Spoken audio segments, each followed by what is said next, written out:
estos temas. Entonces, no te descuides, ¿ya? Trata de repasarlos lo mejor posible. A ver, ¿te repartes tú? Ya está grabando.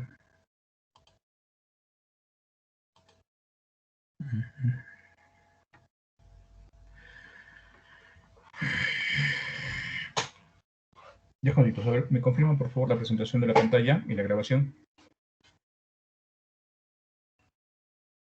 Sí, profe, las dos también.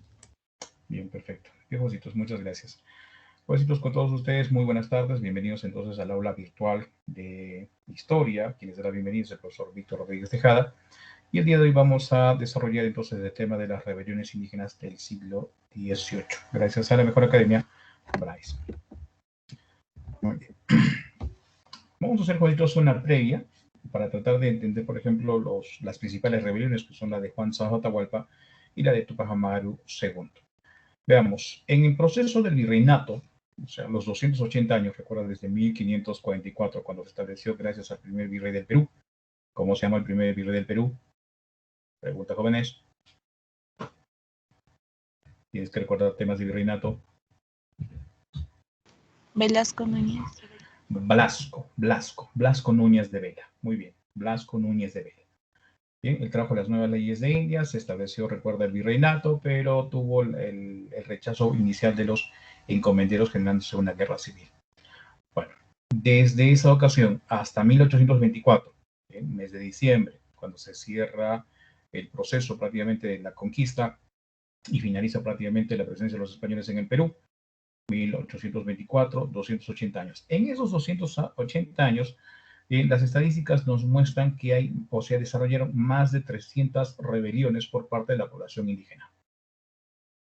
¿A razón de qué? ¿Cuál fue la causa principal? La explotación por parte de los españoles. Pero vamos a trabajar de manera cronológica. Vamos a hablar, por ejemplo, desde el siglo XVI. Recordemos un poquito, y esto ya te lo conté cuando hicimos, por ejemplo, el tema de la conquista, y habíamos hablado, por ejemplo, que el primero que se dio cuenta a qué realmente habían venido pues los españoles, recuerda que cuando llega Francisco Pizarro, desembarca en Tumbes, les hizo creer pues a gran parte de la población pues que eran los huiracochas, bien, pero que simplemente fue una mentira para tratar de dominar y mantener dividida la población indígena pues del imperio de los incas. Los Atahualpa, recuerda que te conté, 15 de noviembre de 1532, cuando Hernando Pizarro y Hernando Soto lo fueron pues a imitar, ¿qué les dijo Atahualpa? Voy a ir al día siguiente a recuperar todo lo robado. O sea, Atahualpa no se creyó el cuento pues de que los españoles eran los huiracoches. Bien, él se dio cuenta pues a qué realmente habían venido. Bien, lamentablemente cometió pues un gravísimo error al visitar pues al día siguiente, lo capturan y bueno, lo ejecutan en 1533. Ahora, de Atahualpa a los incas de Vilcabamba, jovencitos, nómbrame a los dos incas títeres. Nombrados por los españoles. Toparpa va uno. ¿Y el segundo? Manco Inca. Correcto, muy bien, respuesta correcta. Respuesta, Bryce. ¿Qué pasó? Manco Inca inicialmente creyó pues que estos españoles dirigidos por Pizarro eran pues los viracochas, pero cuando ya vio que lo que hicieron en el Cusco, el tipo simplemente cambió de forma de pensamiento e inició la revuelta. Una primera fase donde fracasó prácticamente en el intento de capturar dos ciudades, Lima y Cusco. Fracasa, bueno, entonces vamos a considerar, por ejemplo, la resistencia de los incas de Vilcabamba. Manco Inca fue el primero. ¿Quién fue el tercero? O perdón, el segundo. ¿Cuál fue el segundo? Acuérdate, jovencitos, porque es el que renunció a la Mascaipacha y lo envenenaron justamente porque lo consideraron un traidor. ¿Cómo se llama?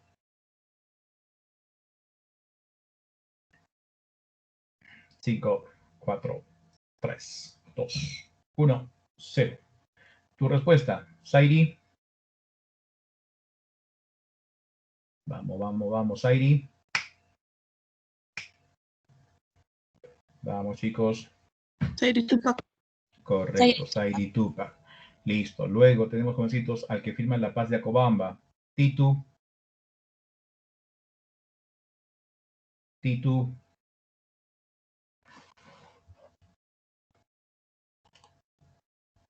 Titu Cusi Yupanqui. Correcto, Titu Cusi Yupanqui. Y tenemos al último, considero el último inca, jovencitos. Bien. ejecutado por el quinto virrey, por la orden del quinto virrey. Tupac Amaru.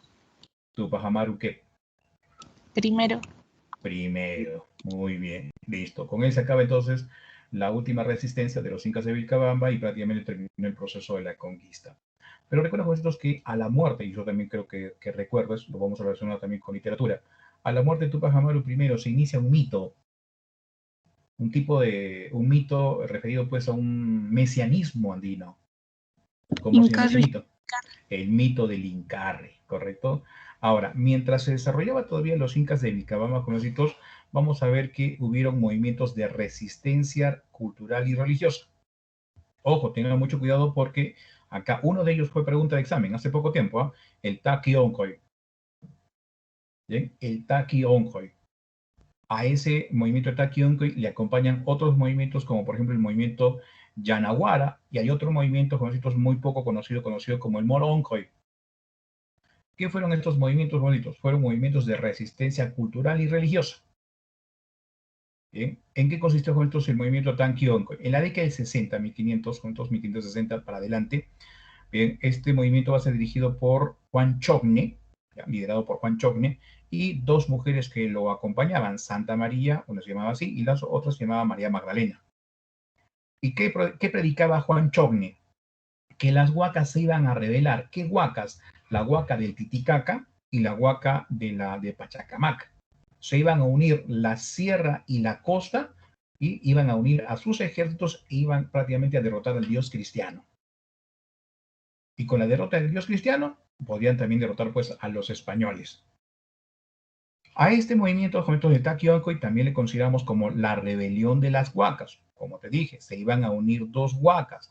¿Cuáles son estas huacas? La del Titicaca con la de Pachacamac. Ahora, este movimiento, ¿cómo se desarrolló? ¿Y dónde se desarrolló? Ayacucho, Arequipa, Lima, Cusco, Chuquisaca, La Paz, Oruro, o lo que actualmente es Bolivia. ¿Y qué es lo que hacían los gritos? Que en esa época los indígenas, a ver, vamos a ponerlo de esta manera. Imagínate que estamos en la época del imperio de los incas, ¿bien? Y los indígenas, obviamente sometidos por los incas, piensan pues que el dios más poderoso es el dios Sol, al cual tienen que adorar. Y encima, pues el refuerzo que le aplican los incas, ¿no? Tienen que adorar pues al dios Sol. ¿Listo? Y si no adorabas al dios Sol, pues te castigaban también. Pero llegan los españoles, le sacan la muralla a los incas y prácticamente van a imponer al dios cristiano. ¿Cómo quedó la mentalidad de esas personas? Prácticamente un caos, una especie de crisis, ¿no? De valores. O sea, que lo que creías no era pues tan cierto. Entonces, probablemente muchos de ellos, ¿qué hicieron? Se sometieron prácticamente al español y se bautizaron cristianos. Pero recuerda que la llegada de los españoles pues no va a ser pues pacífica, va a ser violenta. Bien, van a haber guerras, muertos, epidemias, ¿no? Entonces, todo eso, todo ese mundo de caos, jovencitos, probablemente algunos indígenas trataron de explicarlo de esta manera, ¿no? Que la llegada de esta violencia, la llegada de estas enfermedades, de estas epidemias, recuerda que hubieron tres enfermedades que diezmaron a la población. Generalmente dice después de la llegada de los españoles prácticamente unos 10 años, también 541. Hubieron grandes epidemias, viruela, sarampión, la gripe. Entonces, pensaron pues de que por haber aceptado al Dios cristiano, como lo dijo por ejemplo el movimiento Yanaguara, por ejemplo, o el movimiento Moroncoy, era necesario entonces salvarse, y la mejor forma de salvarse era renunciar al Dios cristiano, renunciar a todo lo que te habían traído los españoles, ¿no? Tu crucecita, tu ropa, tus zapatos, etcétera, etcétera. Tenías que abandonar todo eso. En el caso específico de Taquioncoy, ¿cómo actuaban las personas que formaban parte de este movimiento? Escapaban prácticamente de la tutela de los españoles, generalmente en noches de luna, se pintaban el cuerpo de rojo y bailaban prácticamente hasta desfallecer. Pero ¿qué explicaban ellos? Que su cuerpo no era su cuerpo, sino que ellos habían sido poseídos por las huacas y que era la forma prácticamente de rebautizarse en la religión andina. Por eso le llaman el taquionco, la enfermedad del canto. ¿Cuál es el objetivo, jovencitos? Bien, fortalecer pues a las huacas y tratar de derrotar pues al dios cristiano. ¿Quién combatió, jovencitos, el movimiento de Taquioncoy? Un padrecito de la Orden de Santo Domingo, conocido como Cristóbal de Albornoz. Recuerda, Cristóbal de Albornoz, jovencitos, va a recibir ayuda ¿de quién? De un indígena que ustedes lo conocen incluso por literatura. Felipe Guamán Poma de Ayala. ¿Qué crónica escribió? ¿Qué crónica escribió? Que buen gobierno. Correcto, muy bien. Nueva Crónica y Buen Gobierno. Recuerda qué importancia tiene esa obra. Es la primera obra gráfica del Perú, ¿bien? Donde nos va a relatar, pues, ¿no? A través de diferentes imágenes, cómo eran, pues, el imperio de los incas, cómo se organizaba y también lo que pasó, pues, con la llegada de los españoles y cómo se organizaron. Que resulta que Felipe Guamán Poma de Ayala, dice su biografía, pertenecía, pues, a la nobleza provincial. Por lo tanto, él tenía derecho a tener tierras, pero lamentablemente, pues, no lo reconocieron y él terminó, pues, siendo un indio ladino. Y eso lo vimos la semana pasada cuando hicimos el seminario y terminamos con el tema del virreinato. ¿Qué era un indio ladino?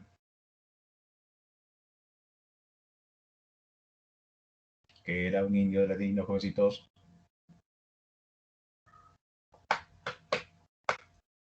Cinco, cuatro, tres. ¿Que hablaba muchas lenguas? Que aparte de hablar el quechua, había aprendido a hablar ¿qué? El castellano.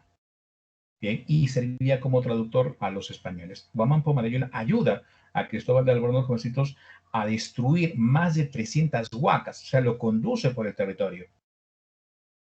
Y Cristóbal de Albornoz escribe, pues, una crónica que se le llama La extirpación de idolatrías. Ahora, logra capturar, jovencitos, a Juan Chogne, a Santa María y María Magdalena y los lleva al Cusco. Y delante de la población indígena, prácticamente les obliga a renunciar a su movimiento, ¿no? Y a las ideas que propalaba Juan Chogne. ¿Qué hace con las mujeres, por ejemplo, Santa María y María Magdalena? Prácticamente las convierte en monjitas y las mete prácticamente adentro, ¿no? Las encierra en los conventos, ¿ya? Listo. Ahora, de todo este proceso de resistencia cultural y religiosa, algunos especialistas tratan de ver, pues, que hay un pequeño remanente. Y este pequeño remanente, jovencitos, lo tenemos a través, pues, de una famosa danza, conocida, pues, como la danza de las tijeras, en que diversos especialistas la rescataron del olvido, dentro de ellos, por ejemplo, el famoso José María Arguedas. Y José María Arguedas, jovencitos, aparte de estudiar, por ejemplo, la danza de las tijeras, recuerdo, por ejemplo, que había un famoso danzante en aquella época, ¿no? En la época en la que se suicidó, en que era, pues, muy amigo, ¿no? Y dice, pues, que en el lugar donde lo enterraron, pues, este danzante no hizo, pues, su presentación. Se salva entonces esta danza de las tijeras, jovencitos, del descuido, pues, ¿no? Y del olvido. Aparte, José María Arguedas, quería otra vez a José María Arguedas, jovencitos, porque recuerda su labor antropológica. No solamente le permite estudiar la danza de las tijeras, sino también aquel famoso mito del Incarri. Y él recoge, dice, más de 40 versiones del mito del Incarri. Ahora, ¿por qué estamos haciendo mención al mito del Incarri? Porque lo tenemos que relacionar ahora, jovencitos, con las rebeliones de Juan Santos Atahualpa y de Tupac Amaru II. En un momento más lo vamos a hacer. Vamos a hablar todavía, jovencitos, bien, de los movimientos Yanaguara y el movimiento Moroncoy. Bien, el movimiento Yanaguara y el movimiento Moroncoy aparecen en Apurímac, ¿ya? En Apurímac. En el caso específico de Yanaguara, bueno, en ese momento se llamaba, dice, la provincia se llama Yanaguara, y el día de hoy se llama Cotabambas. ¿Cómo empieza este movimiento de Yanaguara? De rechazo a la religión cristiana. Y la manera como podías tú rechazar a la religión cristiana era quemando cruces, por ejemplo. ¿Ya? Quemaban cruces. Y bueno, dice que hacían, pues, sus oraciones, sus sacrificios a una huaca, la huaca Pihti. Igual, más o menos de la misma tendencia tenía, pues, el movimiento Moroncoy, ¿no? La enfermedad de la mancha, le llamaban así, jovencitos. Y estaba referido, jovencitos, a la epidemia que se desarrolló, pues, en aquella época. Muy bien, superados estos movimientos de resistencia cultural y religiosa, vamos a lo que es el siglo XVII. Dice, dentro de las estadísticas, gran parte de los levantamientos los vamos a ubicar en el sur. Bien, ¿y a qué se debe entonces en el sur? La explotación de los españoles sobre la mita que estableció, por ejemplo, el quinto virrey del Perú, Francisco de Toledo, la famosa mita minera. Y recuerda que en el sur, jovencitos, en el sur del virreinato, había, en la zona de Bolivia, actualmente, jovencitos, teníamos, pues, la presencia de la mina más importante de plata, la famosa mina de Potosí. Entonces, esta vietnamita servía para poder lograr pues extraer estos minerales, ¿no? Explotando, claro está, aquí a los indígenas. Y en el siglo XVIII, jovencitos, vamos a desarrollar entonces las rebeliones más importantes de la población indígena, la de Juan Santos Atahualpa y la de Tupac Amaru II. Veamos. Hace un momento mencionamos a lo que es el mito del Incarri. Bien. ¿Tienes alguna referencia de qué trata el mito del Incarri?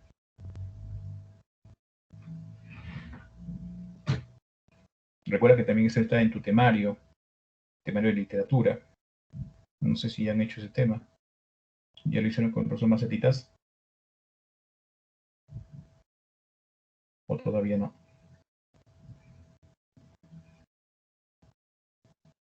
Jóvenes.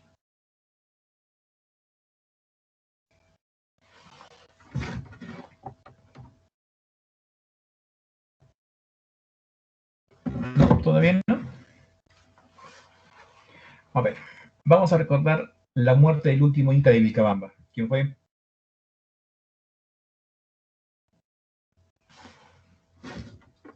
Tupac Amaru. Correcto, Tupac Primero. Amaru primero. Tupac Amaru Primero. primero. Muy bien. Listo. Lo ejecutan en el Cusco. Lo ejecutan en el Cusco por orden de recuerda de el virrey Toledo. El virrey Toledo fue ejecutado en 1572. ¿No? Y la costumbre de aquella época de los españoles era degollar. Le pasó, por ejemplo, a Atahualpa. Atahualpa también lo ahorcaron y le cortaron la cabeza. ¿Sí? Y bueno, se robaron la cabeza, se robaron el cuerpo. Pero en el caso de Tupac Amaru, se robaron la cabeza y simplemente enterraron pues al cuerpo. Entonces empieza el mito en que fue prácticamente asesinado. Incarri fue asesinado por Españarri, o sea, por el rey de España. Bien, y que el cuerpo al ser enterrado iba a regenerarse por debajo de la tierra y en el momento en el que se iba a unir, por ejemplo, en algún momento se iba a unir con su cabeza, entonces regresarían pues, ¿no? Este Inca para gobernar y prácticamente traer paz y solucionar pues todos los problemas. Este mito prácticamente implica un aspecto de esperanza para la población indígena de aquella época. Ahora, ¿quiénes intentaron llevar a cabo pues el mito del Incarri? Juan Santos Atahualpa y Tupac Amaru II. Ahora, la población les hizo caso. En el caso, ¿por qué? Porque van a haber una identificación con un pasado glorioso, ¿sí? O un pasado mejor. Hablamos, jovencitos, pues que los dos líderes eran descendientes de panacas incaicas. Según se dice, Juan Santos Atahualpa era descendiente después de Atahualpa, y en el caso de Tupac Amaru II era descendiente por parte de madre, por ejemplo, de Tupac Amaru I. Entonces hay una identificación con un pasado. Y segundo, el propósito de liberar de todas las desgracias a la población indígena. En el caso de Juan Santos Atahualpa, ¿qué datos tenemos acerca de su biografía? Son muy pocos, bien, porque las personas que contaron acerca de él generalmente eran religiosos, ¿no? Que lo criaron, lo educaron. Juan Santos Atahualpa fue educado por los jesuitas. Demostró inteligencia, aprendió, dice, aparte del español, también aprendió el latín. Bien, los jesuitas lo llevaron pues a España, y en España conoció pues Andorra, conoció Portugal, y también estuvo, dice, en el norte del África, conoció pues la esclavitud de la raza negra. Cuando regresa, empieza a recorrer el territorio desde Cajamarca a pie y se va a ubicar, jovencitos, en la zona de la selva central, conocido entonces con el nombre de El Gran Pajonal. ¿Qué es lo que había por acá, jovencitos? Se habían establecido las misiones franciscanas. Resulta que en el aspecto de la explotación territorial, los españoles o la corona española jugaban de la siguiente forma. Cuando el territorio como que era un poquito de difícil acceso, y sobre todo a veces por la resistencia que podían presentar los indígenas, enviaban aquí en los ejércitos a los puritas. Entonces, los franciscanos explotaban ese territorio. No explotaban, trataban de convencer a la población, pues, no, que los españoles eran los buenos, que se preocupaban por su alma, para que vayan con Diosito, etcétera, etcétera, etcétera.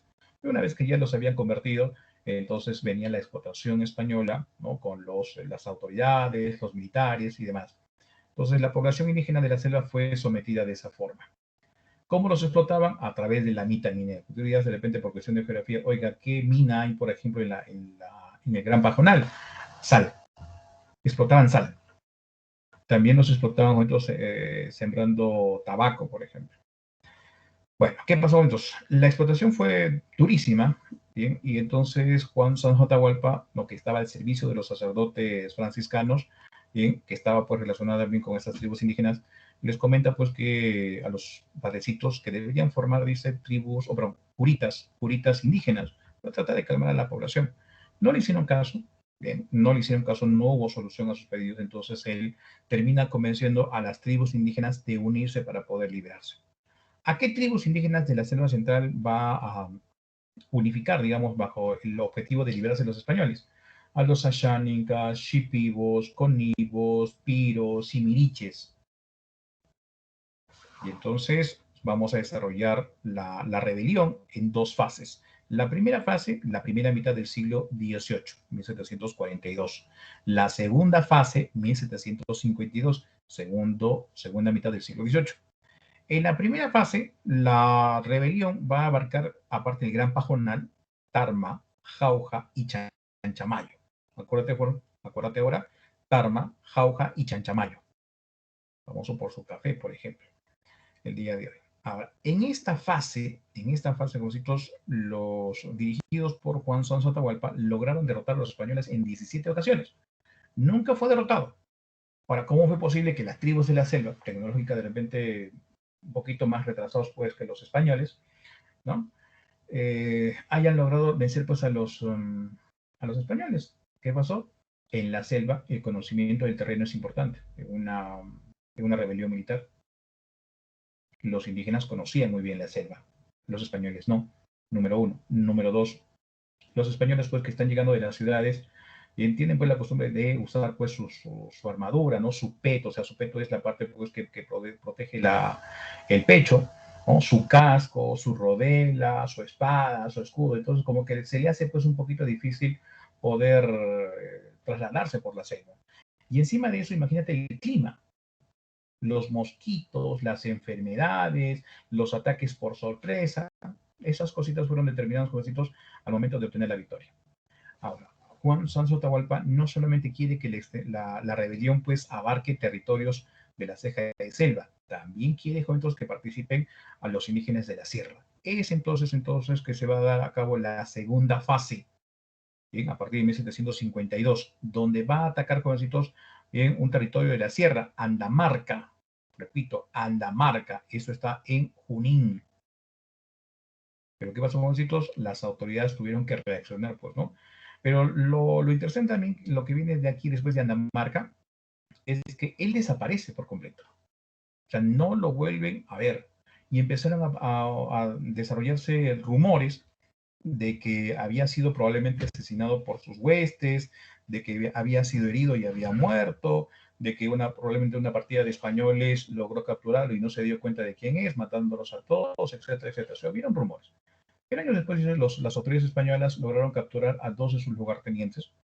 Y estos dos lugartenientes les contaron que simplemente Atahualpa había sido envuelto en una nube y había subido al cielo. Están repitiendo prácticamente el mito cristiano, o el mito, digamos, lo que dice el cristianismo, ¿no? Con la esperanza de que Jesucristo va a regresar del cielo, ¿no?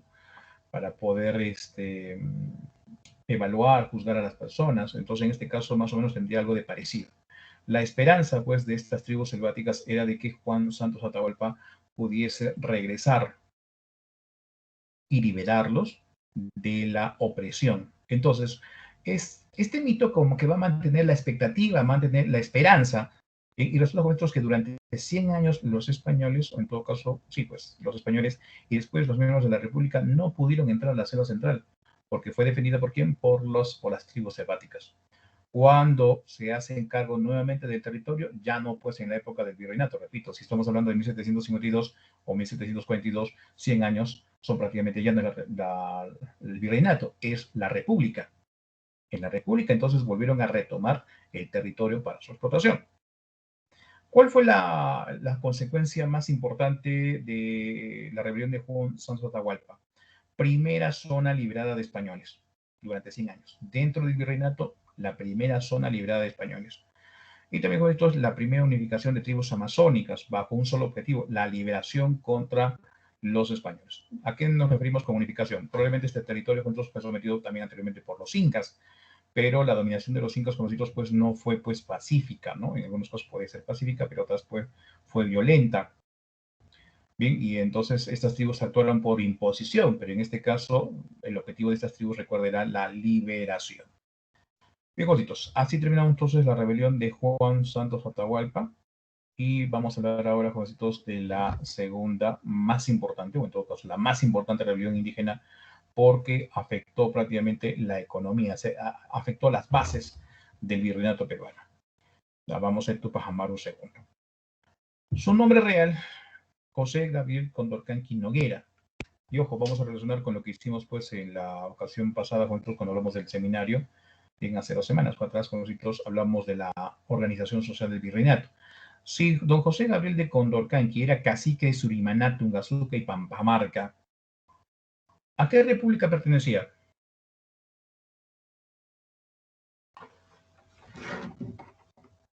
Jóvenes, ¿a qué república dentro de la organización social inca? Oh, perdón, virreinal.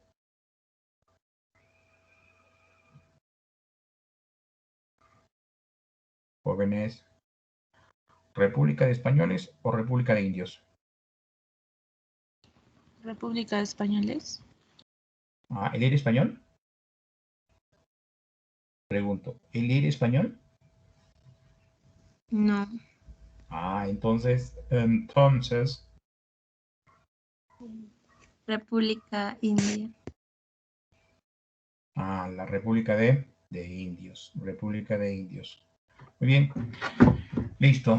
Otra cosa más, dentro de la República de Indios, bien, esos títulos, ¿en qué grupo social lo colocaban? En el segundo grupo, los formados por los caciques y los curacas. Por lo tanto, ¿qué privilegios tenía por parte de los españoles? Podía utilizar, por ejemplo, delante de su nombre la palabra don. Podía montar a caballo. Podía vestir incluso a la usanza española. Y también tenía el privilegio de enviar a sus hijos, ¿sí?, a un colegio exclusivamente para hijos de caciques o hijos de curacas, ¿no? El término propio sería curaca, ¿no? Recuerda que la palabra cacique la traen los españoles, bien, de los gobiernos que tenían pues las tribus en América Central. Entonces recuerda, es cacique, Surimina, Tungazuca y Pampamarca. ¿A qué se dedicaba don José Gabriel de Condorcanqui?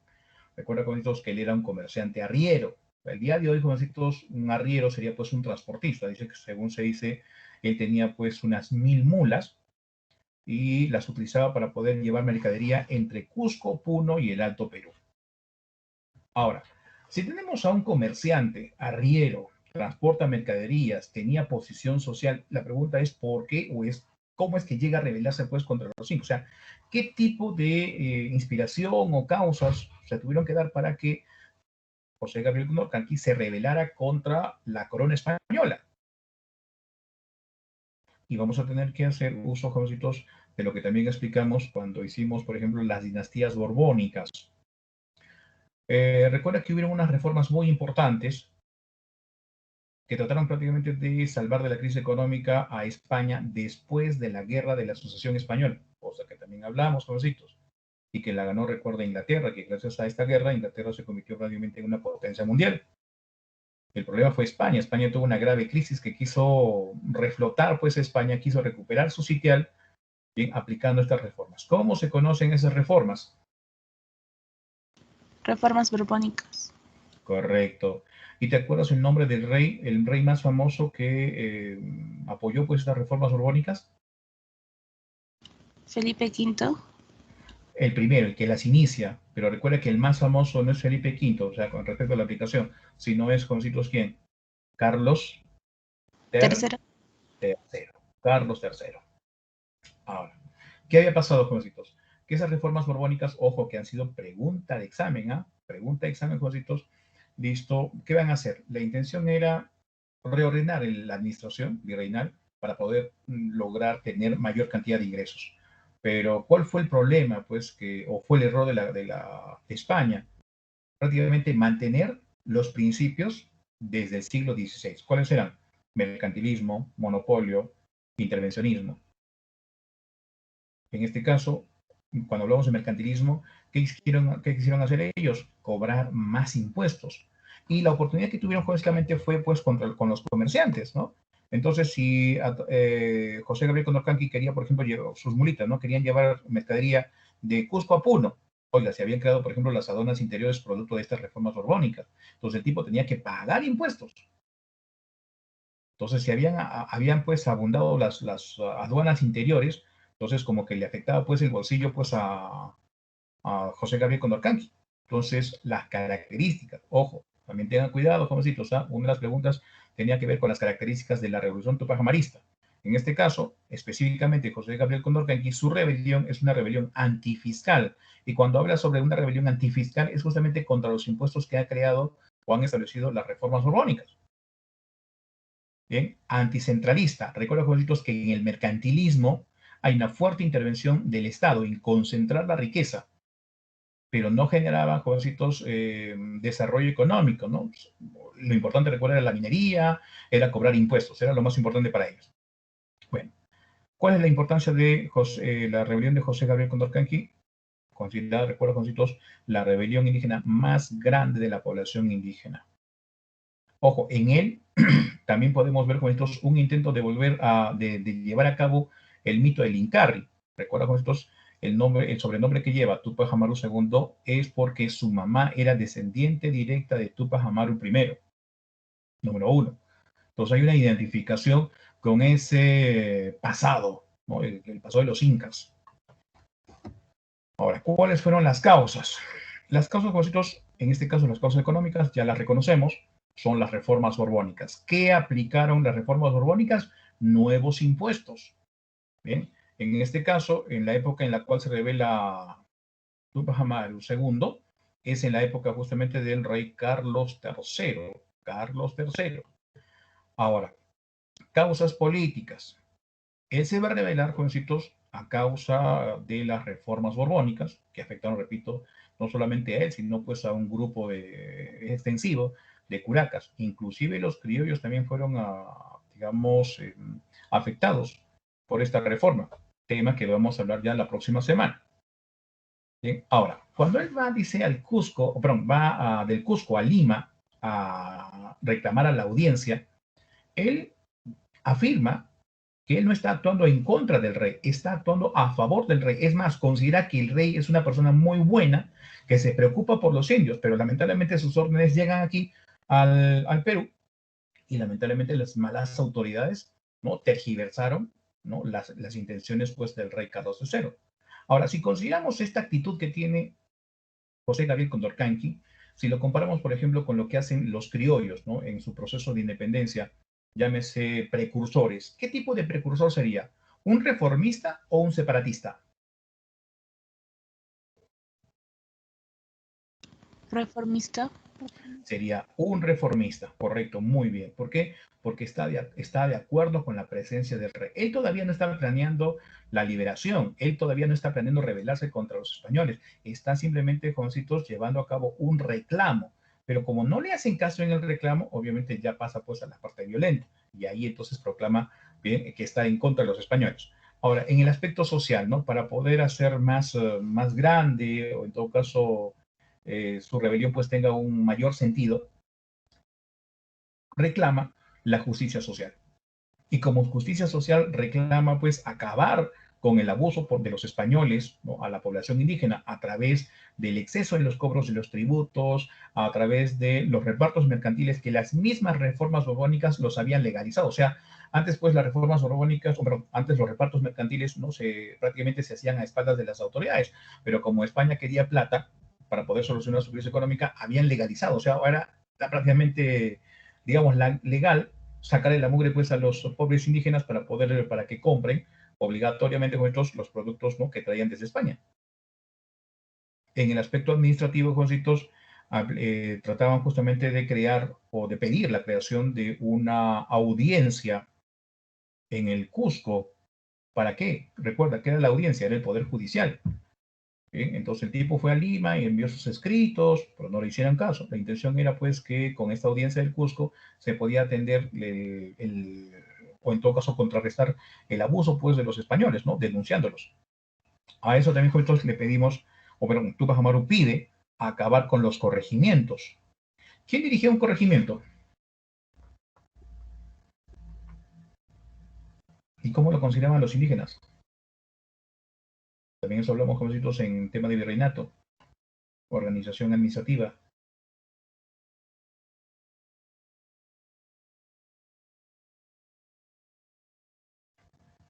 Jóvenes, ¿quién dirigía un corregimiento?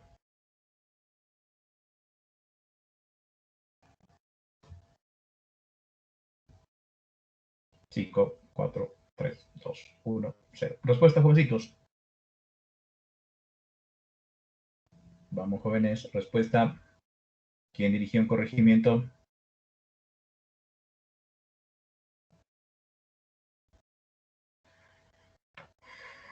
Creo que una elección oral de un panel de virreinato estaría bien, ¿ah? Para que recuerdes, ¿ah? Pero como hoy día vas a tener panel de todos los cursos, ya, lo pasamos para la siguiente semana. La respuesta es corregidor. ¿Y cuál era la opinión de la población indígena sobre el corregidor? También lo hablamos cuando hicimos virreinato. La autoridad más odiada. La autoridad más odiada. ¿Por qué la autoridad más odiada? Porque él era un abusivo al momento de cobrar tributos. Él era un abusivo al permitir, jovencitos, la violencia para que los indígenas pudiesen comprar los productos de los repartos mercantiles. Y recuerda que a raíz de la rebelión de Tupac Amaru, una parte de las reformas borbónicas que se van a dar después de la rebelión de Tupac Amaru van a ser cambiarlos, ¿no? Recuerdas que fusionaron a los corregimientos y en su lugar, ¿qué crearon? ¿Qué reemplazó a los corregimientos?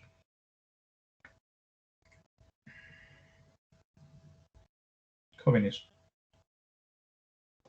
Intendencias. Correcto, las intendencias, Muy bien, esas son las causas entonces de la rebelión de Tupac Amaru II. Vamos a ver, jovencitos, lo siguiente. ¿Cuándo se inicia la rebelión de Tupac Amaru II? El 4 de noviembre de 1780. 4 de noviembre de 1780. ¿Cómo se inicia su rebelión? Van a capturar solamente a Antonio Arriaga. ¿Y por qué lo capturan? Porque es la autoridad más odiada. Entonces, ya hace un momento mencionamos, ¿quién era la autoridad más odiada? El corregidor. Antonio de Arriaga fue ejecutado 6 días después, el día 10 de noviembre, ¿bien? En la plaza de Tungazuca. Para su mala suerte, la época en la cual él desarrolla su rebelión, tenemos la presencia del visitador Areche. ¿Quién era el visitador, jovencitos? Era pues una autoridad burocrática, elegida, claro está, por la corona española, enviada por la corona española a sus colonias para verificar la aplicación de las reformas borbónicas. Y el visitador Areche, entonces, por encima del virrey Jáuregui, obviamente va a enfrentar, ¿bien?, a la rebelión de Tupac Amaru II. El 16 de noviembre, ¿bien?, Tupac Amaru proclamó la abolición de la esclavitud. Pero ojo, esto fue muy bonito pues en el papel, porque en la realidad los esclavos negros van a seguir pues en esa situación. Ahora, hablando un poquito de la esclavitud, jovencitos, vamos a recordar su proceso. Recuerda que el 28 de julio de 1821, don José de San Martín proclama la independencia y después de esa fecha se inicia pues el protectorado, en el cual va a proclamar que los negritos pues que nacieran después del 28 de julio sean prácticamente libres. Claro está que ellos tenían esa situación, eran libres, pero las mamás todavía no. Y bueno, ¿quién les da pues la libertad completa? Recuerda que va a ser pues Ramón Castilla. Ahora, regresando sobre el tema. A los 2 días de haber abolido la esclavitud, el 18 de noviembre, jovencitos, se va a dar la victoria de las huestes de Tupac Amaru II en la batalla de Sangarará. Batalla de Sangarará. Recuerda, 18 de noviembre. Es además también la única victoria que va a tener Tupac Amaru. ¿Qué pasó después, jovencitos? Su esposa le va a recomendar toma la ciudad del Cusco. ¿Por qué? Porque no tenía resguardo. En el mes de diciembre era su oportunidad para poder tomar la ciudad del Cusco. Preguntamos, ojo, el día de hoy justamente salió en el diario, o ayer creo que ha sido, salió en el diario peruano la oficialización por parte del Congreso de crear pues una orden benemérita de la mujer o de las mujeres más importantes en el Perú, y dentro de ellos está justamente la esposa de Tupac Amaru II. ¿Cómo se llama la esposa de Tupac Amaru II? Micaela Bastidas. Así es, Micaela Bastidas, jovencitos, pues eran aquellas mujeres pues machas, valientes. Ella se encargaba de la organización, ¿no? De la manutención, ¿bien? De las huestes pues que le seguían a Tupac Amaru II. Ella le recomienda, toma el Cusco, ¿no? O sea, tenía pues la visión de estratega, pero Tupac Amaru no le hace caso, ¿no? ¿Y qué es lo que hace? Se va al altiplano, ¿no? Al Alto Perú, para tratar de convencer pues a la población aymara y quechua para que lo apoyen en la rebelión. Cuando regresa en el mes de enero, ya no puede atacar la ciudad del Cusco. ¿Por qué? Porque ya prácticamente las tropas realistas han reforzado el Cusco. Ahora, lo que hacen algunos analistas es más o menos hacer conjeturas del por qué no quiso atacar el Cusco cuando debió y no quiso. Dice también cuentos, más o menos hay la presunción de que varios criollos, ojo, ¿a quiénes llamamos criollos? Españoles nacidos en el Perú. Ajá, los hijos de los españoles nacidos en América, criollos. Carambas, entonces, ¿qué pasó con Citos? Que probablemente dice en esta época su rebelión también era apoyada por criollos.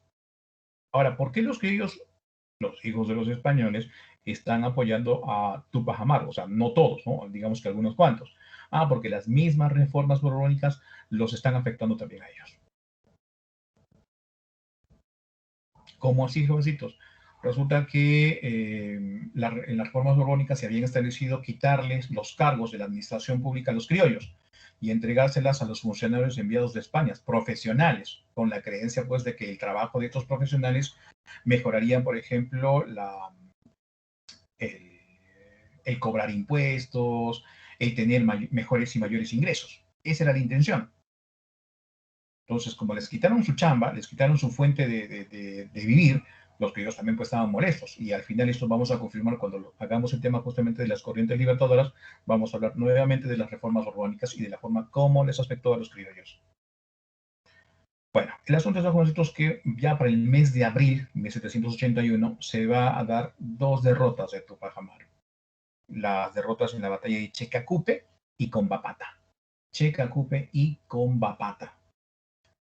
Lamentablemente, ante la derrota, Tupac Amaru tiene que escapar y tratar de proteger a su familia, porque la venganza pues, de las autoridades españolas va a ser terrible. Y esto se va a confirmar pues, cuando uno de sus aliados, o bueno, uno de sus conocidos, Santa Cruz, se apellidaba Fernando Santa Cruz, lo delata y lo entrega a las autoridades. Lo delata. Entonces, jovencitos, quien se va a encargar prácticamente del juicio va a ser justamente el visitador Areche. ¿Ya? ¿Quién lo ha derrotado? Lo ha derrotado, jovencitos, un militar español llamado José del Valle.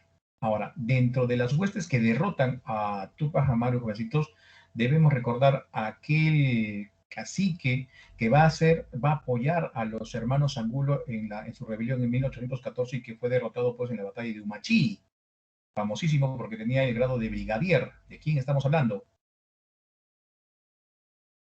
Que en esa ocasión actuó en contra de Tupac Amaru. Recuerdo su nombre, se llama Mateo Pumacagua. Pumacagua, correcto, Mateo Pumacagua. Listo. Ahora, en el juicio, Areche le exige pues a Tupac Amaru que le diga pues los nombres de quienes lo han apoyado. Tupac Amaru es leal. El tipo no confiesa absolutamente nada. Bien, entonces Areche ordena suplicios para Tupac Amaru, le llegan a clavar inclusive pues una estaca en la lengua, ¿no? Para que no grite pues por lo que le van a aplicar. Bien, quisieron entonces mediante el dolor hacer pues que delate a sus compañeros, cosa que no lo hizo. Y vas a recordar, Juancito, de repente una frase de que dijo pues Tupac Amaru, ¿no? Cuando le dijo pues cuando el visitador le preguntó, ¿y quiénes son los culpables, no? Y Tupac Amaru que le dice, aquí los únicos culpables somos tú y yo. Tú por oprimirlo y yo por liberarlo. Ahora, Areche ordenó que Tupac Amaru fuera el testigo ¿no?, de la muerte de sus familiares, sus allegados, su propia familia. Tenía 3 hijos, mataron a 2 de ellos delante de él. A su esposa, Micaela Bastidas, ¿no?, la mataron. ¿Cómo la mataron? Le iban a colgar, la iban a ahorcar. Dice que como tenía el cuello finito, el cuello delgadito, no, la soga pues no, como que no llegaba pues a asfixiarla completamente. Entonces la bajan pues y a la señora terminan matando a patadas.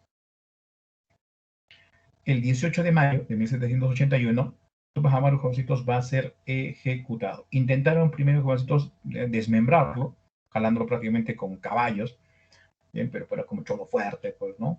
Su papá, su chuño, listo, logró resistir, pero eso sí, le dislocaron los hombros, le dislocaron la cadera, y la orden final del visitador de leche fue descuartizar, ¿no?, el cuerpo de Tupac Amaru y enviarlo justamente a las provincias de donde había tenido apoyo, pues, Tupac Amaru, como una advertencia. ¿Cuáles fueron las consecuencias de la rebelión de Tupac Amaru, jovencito? El rey ordenó hacer cambios. Eliminó, recuerda, los corregimientos y los reemplazó por las intendencias. Al corregidor lo reemplaza por el intendente. Crea la audiencia del Cusco, se prohíbe la enseñanza del quechua en los colegios de caciques, se deshace a toda la descendencia de la panaca, les quitan prácticamente sus privilegios, ya no los iban a usar. Bien, aparte se prohíbe la lectura de la crónica, pues los comentarios reales de los incas. Bien, aparte de estos, mencionan algunos historiadores que dentro de las cosas que lograron encontrar de Tupac Amaru, por ejemplo, había un ejemplar de la obra de Juan Jacobo Rousseau. Bien, entonces, Tupac Amaru, pues, por la educación que había recibido, conocía, tenía ideas de lo que había planteado pues Juan Jacobo Rousseau. Pregunta, ¿cuál era esta obra? El contrato social. Recuerda, el contrato social. Ahora, aquí no se acaba la rebelión de Tupac Amarista. Aquí no acaba. Ojo, este es el primer paso. Recuerda que esta es la fase cusqueña. Después, ¿qué viene? La fase Aymara. La fase Aymara, jovencitos. Jovencitos, son la 1 y 2. ¿Podemos terminar este tema? Dame unos minutos.